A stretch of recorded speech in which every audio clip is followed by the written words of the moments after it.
போட்டித் தேர்வுக்காக தயாராகிக் கொண்டிருக்கும் அனைத்து மாணவ மாணவியர்கள் அனைவருக்கும் எங்களுடைய எஸ்ஆர்எம் யூடியூப் சேனலின் சார்பாக வீரம் செறிந்த வணக்கத்தையும் வாழ்த்துக்களையும் தெரிவித்துக் கொள்கிறேன். தொடர்ந்து எங்களுடைய யூடியூப் சேனலை பாருங்கள். பிடிச்சிருந்தா லைக் பண்ணுங்கள், ஷேர் பண்ணுங்கள். மறக்காமல் பக்கத்தில் இருக்க பெல் ஐக்கானையும் ப்ரெஸ் பண்ணி வச்சுக்கிட்டிங்கன்னா நாங்கள் போடக்கூடிய ஒவ்வொரு ஆடியோவும் உங்களுக்கு நோட்டிஃபிகேஷனாக வரும் என்பதை தெரியப்படுத்திக் கொள்கிறேன். இன்றைக்கு எத்தனையோ மாணவர்கள் போட்டித் தேர்வுக்காக விரைந்தும் சிறப்பாகவும் படிச்சுக்கிட்டே வரீங்க. ஸோ இன்றைக்குமே என்னுடைய வாழ்க்கையில் விடிவு என்பதே இல்லை, நான் பல தேர்வுகளை எதிர்நோக்குகிறேன் என்ற எண்ணத்தோடும் செயல்பட்டு கொண்டு வரீங்க. நிச்சயமான முறையில் உங்களுடைய கனவும் ஒரு நாள் நினைவாகும் என்பதை நீங்கள் மனதில் வைத்து தன்னம்பிக்கையோடும் தாரக மந்திரத்தோடும் உங்களுடைய முயற்சியோ தொடர்ந்து பயன்படுத்துங்கள். நிச்சயமான முறையில் உங்களால் எந்த தேர்வையும் சவாலாக எடுத்துக்கொண்டால் நீங்களும் எதிர்காலத்தில் ஒரு சாதனை புரிந்து நல்ல ஒரு அரசு வேலையை தட்டிச் செல்ல முடியும் என்பதை தெரிவித்துக்கொண்டு இன்றைக்கு நம்ம பார்க்க இருப்பது தமிழ்லேருந்து சில வினாவிடைகள் பார்க்க போகிறோம். சரிங்களா? ஓகே, வாங்க ஆடியோக்குள்ளே போகலாம். கேள்வி எண் 1. புள்ளிகளில் ஏற்படும் குழப்பங்களை களைந்தவர் யார்? விடை பார்த்தீங்கன்னா வீரமாமுனிவர். புள்ளிகளில் ஏற்படும் குழப்பங்களை களைந்தவர் யார்? விடை பார்த்தீங்கன்னா வீரமாமுனிவர். கேள்வி எண் 2. கடைச்சங்க காலத்தில் எழுதப்பட்ட எழுத்துக்களை எவ்வாறு அழைப்பர்? விடை பார்த்தீங்கன்னா கண்ணெழுத்து.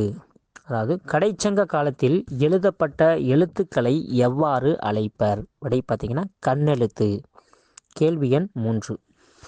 தமிழ் எழுத்துக்களில் சீர்திருத்த பணியில் ஈடுபட்டவர் யார்? விடை பார்த்தீங்கன்னா தந்தை பெரியார். ஸோ இதெல்லாம் அடிக்கடி கேட்ட கொஷின், நல்லா கவனமாக பார்த்துக்குங்க. தமிழ் எழுத்து சீர்திருத்த பணியில் அதிகமாக ஈடுபட்டவர் யார்? விடை பார்த்தீங்கன்னா தந்தை பெரியார். Question number 4.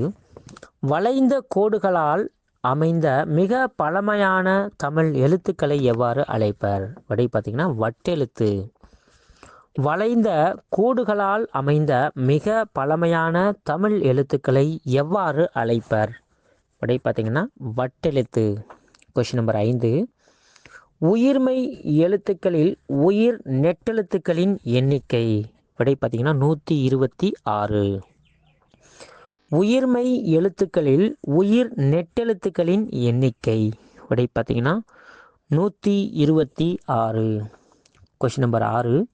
ஆயுத எழுத்து எதை இடமாக கொண்டு பிறக்கிறது? விடை பார்த்தீங்கன்னா தலை. ஆயுத எழுத்து எதை இடமாக கொண்டு பிறக்கிறது? விடை பார்த்தீங்கன்னா தலை. கேள்வி எண் 7.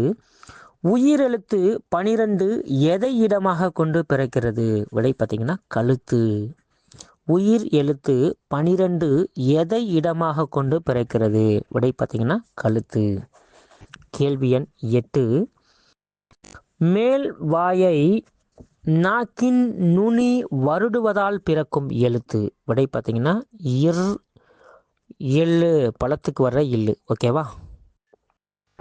அதாவது மேல் வாயை நாக்கின் நுனி வருடுவதால் பிறக்கும் எழுத்து? விடை பார்த்தீங்கன்னா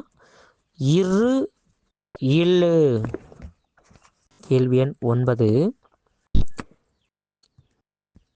கீழ் இதழும் மேல்வாய் பல்லும் இணைவதால் பிறக்கும் எழுத்து எது? விடை பார்த்தீங்கன்னா இவ்வு. அதாவது கீழ் இதழும் மேல்வாய் பல்லும் இணைவதால் பிறக்கும் எழுத்து எது? விடை பார்த்தீங்கன்னா இவ்வு. கேள்வி எண் 10. கோழி என்ற சொல்லிற்கு சரியான ஒளி மரபு கண்டுபிடித்து எழுதுக. விடை பார்த்தீங்கன்னா கோழி என்பது கொக்கரிக்கும். நல்லா பாருங்கள். கோழி என்ற சொல்லிற்கான சரியான ஒளி மரபுவை கண்டுபிடித்து எழுதுக. விடை பார்த்தீங்கன்னா கோழி என்பது கொக்கரிக்கும். கேள்வி எண் 11. ஆட்டு என்ற சொல்லிற்கு சரியான ஒளி மரபு காண். விடை பார்த்தீங்கன்னா ஆட்டு மந்தை. ஆட்டு என்ற சொல்லிற்கு சரியான ஒளி மரபு காண்க. விடை பார்த்தீங்கன்னா ஆட்டு மந்தை. Question number 13. பிட்டோகிராஃபியா என்ற சொல்லிற்கு என்ற ஆங்கில சொல்லுக்கு நேரான தமிழ் சொல் எது? விடை பார்த்தீங்கன்னா சித்திர எழுத்து. அதாவது பிட்டோகிராஃபி என்ற ஆங்கில சொல்லுக்கு நேரான தமிழ் சொல் எது? விடை பார்த்தீங்கன்னா சித்திரை எழுத்து. கேள்வி எண் 14. ஆர்டிகுலேட்டரி பொனட்டிக்ஸ் என்ற ஆங்கில சொல்லுக்கு நேரான தமிழ் சொல் எது? விடை பார்த்தீங்கன்னா ஒலி பிறப்பியல். ஆர்டிகுலேட்டரி பொனட்டிக்ஸ் என்ற ஆங்கில சொல்லுக்கு நேரான தமிழ் சொல் எது? விடை பார்த்தீங்கன்னா ஒலி பிறப்பியல். Question number 15. நெல் குத்தும்போது பெண்களால் பாடப்படும் பாடல் எது? விடை பார்த்தீங்கன்னா வல்லைப்பாட்டு. இதெல்லாம் அடிக்கடி கொஷின் கேட்டிருக்காங்க, நல்லா பார்த்துக்குங்க. நெல் குத்தும்போது பெண்களால் பாடப்படும் பாடல் எது? விடை பார்த்தீங்கன்னா வல்லைப்பாட்டு. Question number 16. ஈரம் என்ற சொல்லின் பொருள். விடை பார்த்தீங்கன்னா இரக்கம். ஈரம் என்ற சொல்லின் பொருள். விடை பார்த்தீங்கன்னா இரக்கம். Question number 17. செஞ்சால் என்ற சொல்லின் பொருள். விடை பார்த்தீங்கன்னா திருந்திய சொல். செஞ்சால் என்ற சொல்லின் பொருள். விடை பார்த்தீங்கன்னா திருந்திய சொல். Question number 18. வாணிதாசன் யாருடைய மாணவர்? விடை பார்த்தீங்கன்னா பாரதிதாசன். வாணிதாசன் யாருடைய மாணவர்? விடை பார்த்தீங்கன்னா பாரதிதாசன். Question number 19. குழந்தை இலக்கியம் யாருடைய படைப்பு? விடை வாணிதாசன். குழந்தை இலக்கியம் என்ற நூல் யாருடைய படைப்பு? விடை பார்த்தீங்கன்னா வாணிதாசன். Question number 20. ஓடை பிளஸ் ஆட என்ற சொல்லை சேர்த்து எழுதுக. விடை பார்த்தீங்கன்னா ஓடையாட. ஓடை பிளஸ் ஆட என்ற சொல்லை சேர்த்து எழுதுக. விடை ஓடையாட. Question number 21.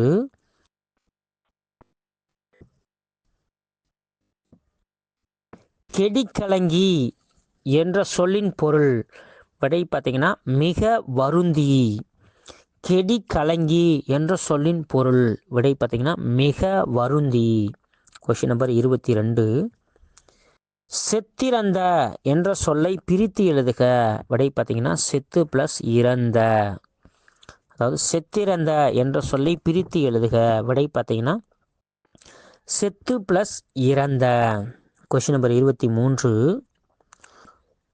சுகுவாமிஸ் என்ற பழங்குடியினர் வாழ்ந்த தலைநகரம் எது? விடை பார்த்தீங்கன்னா சியாட்டல். சுகுவாமிஸ் வாழ்ந்த பழங்குடியினர்கள் வாழ்ந்த தலைநகரம் எது? விடை பார்த்தீங்கன்னா சியாட்டல். Question number 24. செவ்விந்தியர்கள் நிலத்தை எவ்வாறு அழைப்பர்? விடை பார்த்தீங்கன்னா தாயாக அழைப்பர். செவ்விந்தியர்கள் தங்களது நிலத்தை எவ்வாறு அழைத்தனர்? விடை பார்த்தீங்கன்னா தாயாக அழைத்தனர். Question number 25. காடர்கள் பேசிய மொழி எவ்வாறு அழைக்கப்படுகிறது? விடை பார்த்தீங்கன்னா ஆள் அளப்பு. அதாவது காடர்கள் பேசிய மொழி எவ்வாறு அழைக்கப்படுகிறது? விடை பார்த்தீங்கன்னா ஆள் அளப்பு. Question number 26. இயற்கை வள பாதுகாப்பு தினம் எது? விடை பார்த்தீங்கன்னா ஜூலை 28. இயற்கை வள பாதுகாப்பு தினம் விடை பார்த்தீங்கன்னா ஜூலை 28. கேள்வி எண் 27. மாடு வயலில் புல்லை மேய்ந்தது. இதில் அமைந்துள்ள வினைமுற்று எது? விடை பார்த்தீங்கன்னா மேய்ந்தது. நல்ல கொஸ்டின் கவனிங்க. மாடு வயலில் புல்லை மேய்ந்தது. இத்தொடரில் அமைந்துள்ள வினைமுற்று தொடரை தெரிவு செய்க. விடை பார்த்தீங்கன்னா மேய்ந்தது. Question number 28.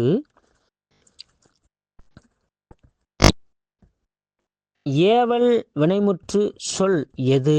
விடை பார்த்தீங்கன்னா ஓடு. ஏவல் வினைமுற்று சொல் எது? விடை பார்த்தீங்கன்னா ஓடு. இந்த ஏவல் வினைமுற்று என்ன சொல்லுல வரும் பார்த்தீங்கன்னா கட்டளை சொல்ல தான் வரும். சரிங்களா? அதனால கவனமாக பார்த்துக்குங்க. ஓகே. Question number 29. படித்தான் என்பது எக்காலத்தை காட்டும்? விடை பார்த்தீங்கன்னா இறந்த காலம். படித்தான் என்பது எக்காலத்தை காட்டும்? விடை பார்த்தீங்கன்னா இறந்த காலம். Question number 30. விகுதி பெற்று வரும் வினைமுற்று எது? விடை பார்த்தீங்கன்னா வியங்கோல் வினைமுற்று விகுதி. நல்ல கொஸ்டின் கவனிங்க. விகுதி பெற்று வரும் வினைமுற்று எது? விடை பார்த்தீங்கன்னா வியங்கோல் வினைமுற்று. Question number 31. இரு திணை, ஐம்பால், மூவிடம் போன்றவற்றை பெற்று வருவது எவ்வகை வினைமுற்று? விடை பார்த்தீங்கன்னா வியங்கோல் வினைமுற்று.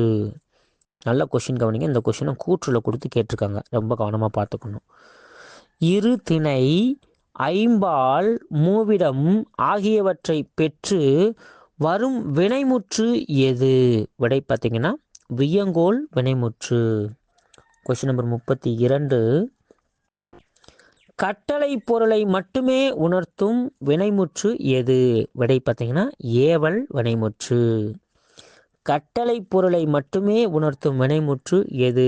விடை ஏவல் வினைமுற்று. Question number 33. காலத்தை வெளிப்படையாக காட்டாது செயலை மட்டுமே வெளிப்படையாக காட்டும் வினைமுற்று எது? விடை பார்த்தீங்கன்னா குறிப்பு வினைமுற்று. நல்ல கொஸ்டின் கவனிங்க. காலத்தை வெளிப்படையாக காட்டாது ஆனால் செயலை மட்டுமே வெளிப்படையாக காட்டும் வினைமுற்று எது? விடை பார்த்தீங்கன்னா குறிப்பு வினைமுற்று. Question number 34. இது பார்த்தீங்க அப்படின்னா ஒரு பொறுத்துக மாதிரி கொடுத்துருக்காங்க. ஒரு சொல்ல கொடுத்துட்டு இது என்ன பெயர் அப்படின்னு சொல்லி கேட்பாங்க. ஸோ இங்கிட்டு கொஷின் சொல்லி அவன்கிட்ட ஆன்சர் சொல்லிடுறேன், சரிங்களா? பொருட்பெயர். விடை பார்த்தீங்கன்னா பொன்னன். பொருட்பெயருக்கு என்ன பெயர்னா விடை பொன்னன். அடுத்து கொஷின் நம்பர் 2.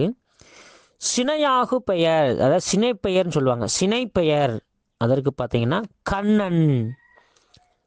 விடை பார்த்தீங்கன்னா கண்ணன். சினை பெயருக்கு விடை பார்த்தீங்கன்னா கண்ணன். அடுத்து 3. பண்பு பெயர். விடை பார்த்தீங்கன்னா கரியன். பண்பு பெயர்னா விடை பார்த்தீங்கன்னா கரியன். காலப்பெயர். விடை பார்த்தீங்கன்னா ஆதிரை, அதாவது ஆதிக்காலம் அப்படின்னு சொல்லுவாங்க. காலப்பெயர் அப்படின்னா ஆதிரை. ஸோ இதெல்லாம் பார்த்தீங்கன்னா பொறுத்துக கொடுத்துட்டு அப்படியே கேட்டிருக்காங்க. அதனால ரொம்ப ரொம்ப கவனமாக அந்த கொஷின்லாம் பார்த்துக்குங்க. Question number 35.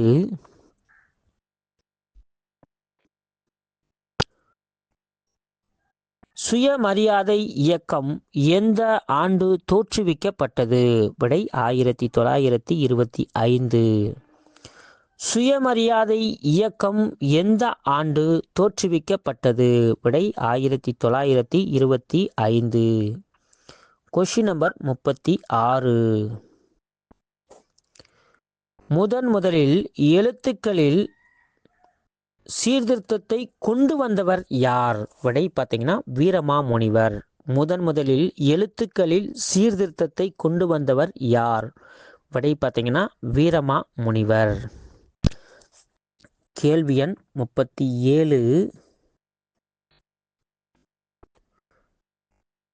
வீரமாமுனிவர் திருக்குறளை எந்த மொழியில் மொழிபெயர்த்தார்? விடை பார்த்தீங்கன்னா லத்தீன் மொழி.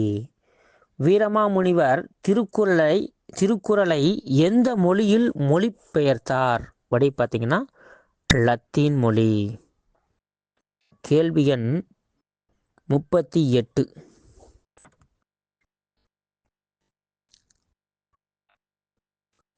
சதுர் என்ற சொல்லின் பொருள்? விடை பார்த்தீங்கன்னா 4. சதுர் என்ற சொல்லின் பொருள்? விடை பார்த்தீங்கன்னா 4. கேள்வி எண் 39.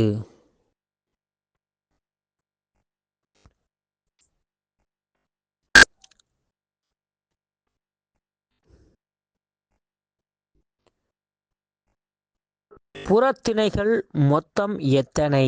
விடை பார்த்தீங்கன்னா 12. புறத்திணைகள் மொத்தம் எத்தனை? விடை பார்த்தீங்கன்னா 12. கேள்வி எண் 40. வினைமுற்று எத்தனை வகைப்படும்? விடை பார்த்தீங்கன்னா 2 வகைப்படும். அதாவது தெரிநிலை வினைமுற்று, குறிப்பு வினைமுற்று. நல்லா கவனமாக பார்த்துங்க. வினைமுற்று எத்தனை வகைப்படும்? விடை பார்த்தீங்கன்னா 2. அது பார்த்தீங்கன்னா தெரிநிலை வினைமுற்று, குறிப்பு வினைமுற்று. ஓகே, நன்றி நண்பர்களே. கடைசி வரைக்கும் நம்முடைய ஆடியோவை பார்த்துட்டு மறக்காமல் உங்களுடைய கமெண்ட்ஸை தெரிவிங்க. நாங்கள் போடக்கூடிய ஆடியோ எல்லாமே உங்களுக்கு ரொம்ப பிரயோஜனமாகவும் ரொம்ப யூஸ்ஃபுல்லாகவும் இருந்திருக்கும்னு நினைக்கிறேன். ஸோ இதை பார்த்துட்டு நீங்கள் ப்ரீவியஸ் இயர் கொஷினவோ எடுத்து கம்பேரிஷன் பண்ணி பார்த்தீங்கன்னா அதுலேருந்து எத்தனை கொஷின் கேட்டிருக்காங்க அப்படின்றத உங்களால் தெரிந்து கொண்டு அறிந்து கொண்டு நீங்கள் தேர்வையும் எதிர்நோக்குவதற்கு உங்களுக்கு ஒரு நல்ல தேடலையும் வாய்ப்பையும் ஏற்படுத்தி தரும் என்பதை எங்களுடைய எஸ்ஆர்எம் யூடியூப் சேனலின் சார்பாக வாழ்த்துக்களை தெரிவித்துக் கொள்கிறோம். நன்றி.